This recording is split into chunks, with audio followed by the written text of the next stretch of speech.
అనంతపురం జిల్లా కేంద్రానికి 28 కిలోమీటర్ల దూరంలో జాతీయ రహదారి 44 దగ్గరలో పెన్నా నది ఒడ్డున ఉన్న పామిడి మధ్య భాగంలో లోతట్టు ప్రాంతంలో ఉన్న ఇరుకైన వీధుల్లో ఉన్న మలి విజయనగర కాలానికి చెందిన అతి పురాతన దేవస్థానం శ్రీ అనంత గజ గరుడ లక్ష్మీ నారాయణ స్వామి దేవాలయం.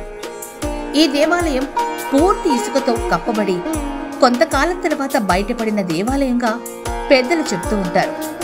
అందుకే ఆ దేవాలయంను తగ్గు దేవాలయము అని మరో పేరుతో కూడా పిలువబడుతుంది. అన్నమయ్య కీర్తనల్లో పామిడి తురగపు పాదం అంటూ రాసిన కీర్తన ఈ ఆలయాన్ని దర్శించి రాశారు అనేది జనాభిప్రాయం.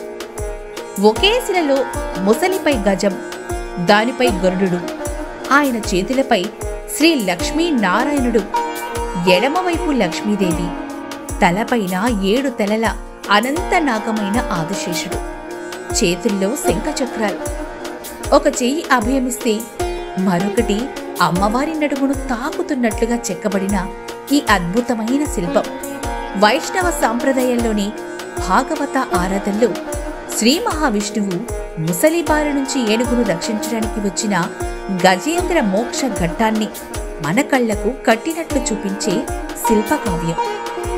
ఈ శిఖరానికి 4 వైపులా విష్ణుమూర్తి ప్రతిష్ఠించబడ్డాడు. ఆలయ విమాన భాగం సున్నపు బొమ్మలతో అలంకరించబడి ఇటుకలతో తయారు చేయబడింది. రండి, అనంత గజ గరుడ లక్ష్మీ నారాయణ స్వామి దేవాలయం సందర్శించి ఆ స్వామి కృపకు పాత్రులవ్వండి.